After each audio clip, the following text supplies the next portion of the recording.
যখন আজ পর্যন্ত কোনো মানুষ আল্লাহকে দেখেনি, তাহলে মুসলমানরা কেমন করে প্রথম কালেমাতে আল্লাহ এক হওয়ার সাক্ষী দিয়ে থাকে?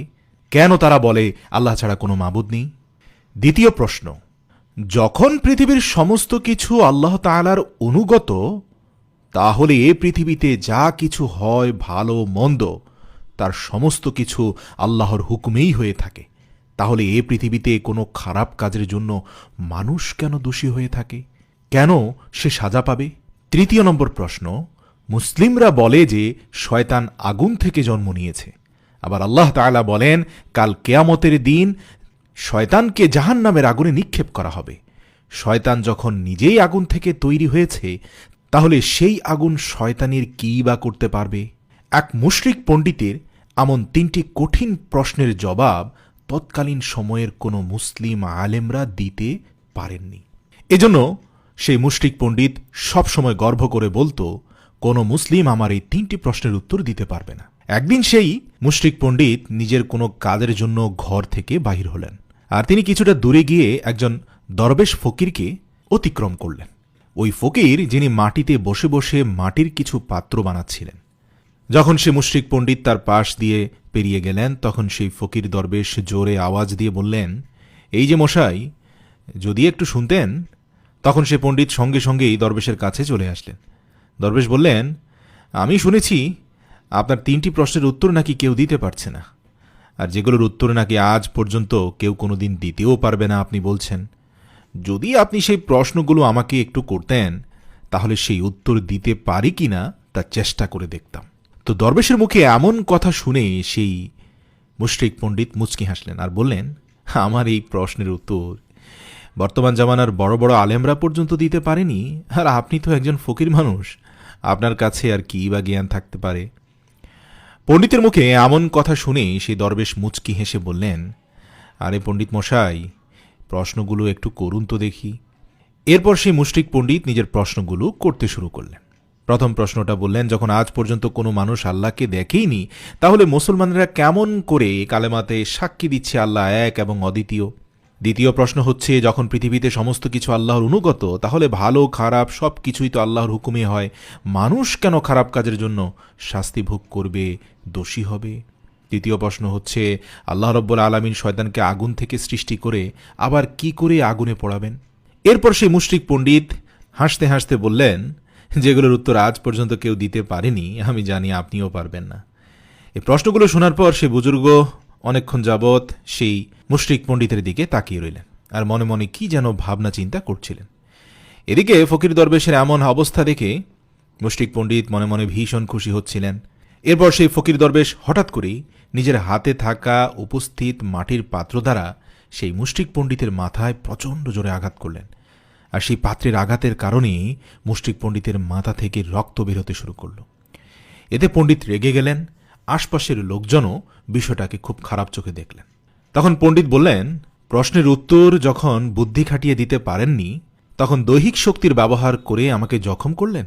আমি আজই আদালতে যাব, আপনাকে কাঠগড়ায় দাঁড় করাবো। শুধু তাই নয়, উপস্থিত থাকা বেশ কয়েকজন মুসলিমও দরবেশকে ভৎসনা করলেন এবং বললেন, প্রশ্নের উত্তর তুমি দিতে না পারলে তাকে মারা তোমার ঠিক হয়নি। তো যাই হোক, শেষ পর্যন্ত মামলা আদালতে গড়ালো। তৎকালীন কাজী সাহেবের সামনে সেই ফকিরকে জিজ্ঞাসাবাদ করা হলো। কাজী সাহেব বললেন, আপনি এই ব্যক্তিকে মেরেছেন কেন? উত্তরে দরবেশ বললেন, আমি তো পণ্ডিতকে আঘাত করিনি, বরং পণ্ডিতের সেই তিনটি প্রশ্নের উত্তর আমি তাকে দিয়েছি। এই কথা শুনিয়ে আদালতে থাকা সবাই অবাক হয়ে গেলেন, কারণ তারা সবাই জানতেন এই মুশরিক পণ্ডিতের তিনটি কঠিন প্রশ্নের উত্তর আজ পর্যন্ত কেউ দিতে পারেনি। তো এবার হাকিম সাহেব বললেন, পণ্ডিতের সেই প্রশ্নের উত্তরগুলো কোথায়? আপনি তো তাকে আঘাত করলেন, এর মধ্যে তো আমি কোনো উত্তর দেখতে পাচ্ছি না। এমন কথা শুনে সেই বুজুর্গ ব্যক্তি বলতে লাগলেন, কাজী সাহেব, পণ্ডিত আমার কাছে প্রথম প্রশ্ন করেছিলেন, যখন আল্লাহকে দেখাই যায় না, তাহলে তোমরা কেমন করে তার উপস্থিতির সাক্ষী দিয়ে থাকো? তো পণ্ডিতের এই উত্তর আমার উপর লাগানো এই অভিযোগের মধ্যেই আছে। তিনি বলেছেন যে আমার মাথাতে চোট লাগার কারণে আমার খুবই ব্যথা অনুভব হচ্ছে, কিন্তু তার যে ব্যথা হচ্ছে তার কি কোনো প্রমাণ উপস্থিত আছে? তার কি কোনো সাক্ষী উপস্থিত আছে? এটা শুনে সেই পণ্ডিত বলতে লাগলেন, এ কথার সাক্ষী হবে কেমন করে? দরবেশ বললেন, তাহলে আমি কিভাবে মেনে নিব যে আপনার ব্যথা হচ্ছে? এটা শুনে মুশরিক পণ্ডিত বললেন, আরে জনাব, আমার ব্যথা অনুভব হচ্ছে, আমি ব্যথাকে অনুভব করছি, আর এই জন্য আমি বলতে পারছি যে আমার ব্যথা হচ্ছে। এ কথা শুনে ফকির দরবেশ বললেন, ঠিক এখন যেমন আপনার ব্যথা দেখা যাচ্ছে না, আপনি শুধুমাত্র অনুভব করছেন, ঠিক তেমনি আমরা আল্লাহ সুবহানাহু ওয়া তাআলাকে দেখতে পাই না, কিন্তু সব সময় আমরা তাকে অনুভব করি। আর এই পুরো কুল কায়নাত, বিশ্বজাহান তার একত্ববাদের স্বীকৃতি দেয়। এটাও আপনাকে অনুভব করতে হবে, কেননা এই পৃথিবীতে আল্লাহ রব্বুল আলামিনের অনেক কুদরত উপস্থিত আছে, যার মাধ্যমে প্রমাণিত হয় তিনি এক এবং অদ্বিতীয়, তার কোনো শরিক নেই। এবার সে মুশরিক পণ্ডিত বললেন, চলুন মেনে নিলাম আপনি প্রথম প্রশ্নের উত্তর দিয়েছেন, তাহলে এবার আমার দ্বিতীয় প্রশ্নের উত্তর দিন।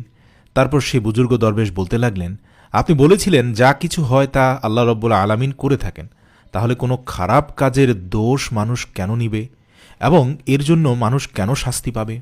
আপনার এই প্রশ্নের উত্তর আপনার করা অভিযোগের মধ্যে উপস্থিত রয়েছে, আর যেটি আপনি আমার উপর লাগিয়েছেন।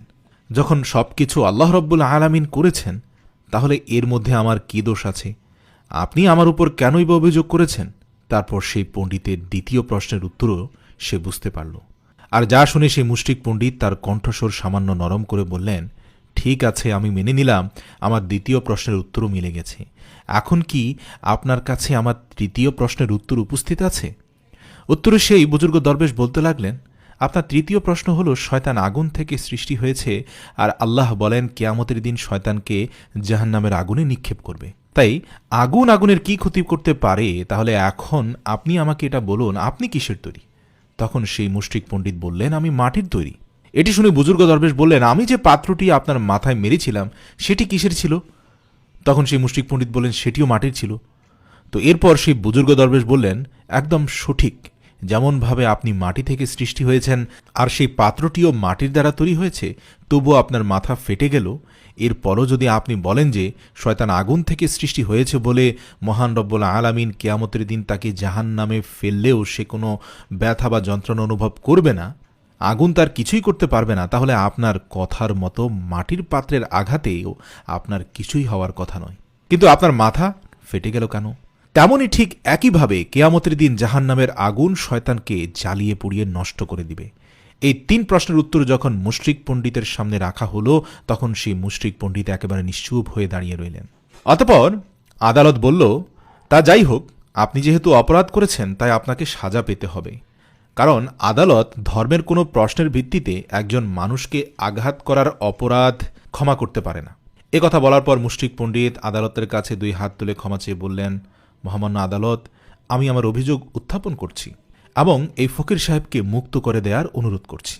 সাথে সাথে পরিস্থিতি পাল্টে গেল। সেই মুশরিক পণ্ডিত বললেন, আমি এই সমস্ত কিছু থেকে আজ তওবা করছি আর আল্লাহ এবং তার রাসূল সাল্লাল্লাহু আলাইহি সাল্লামের উপর ঈমান আনছি। এই কথা বলেই মুশরিক পণ্ডিত আদালতের সমস্ত মানুষের সামনে কালেমা পড়ে মুসলিম হয়ে গেলেন। সুবহানাল্লাহ। নিঃসন্দেহে আল্লাহ রাব্বুল আলামিন অতি দয়ালু ও মেহেরবান। তিনি যাকে ইচ্ছা তাকেই হেদায়েত দান করতে পারেন।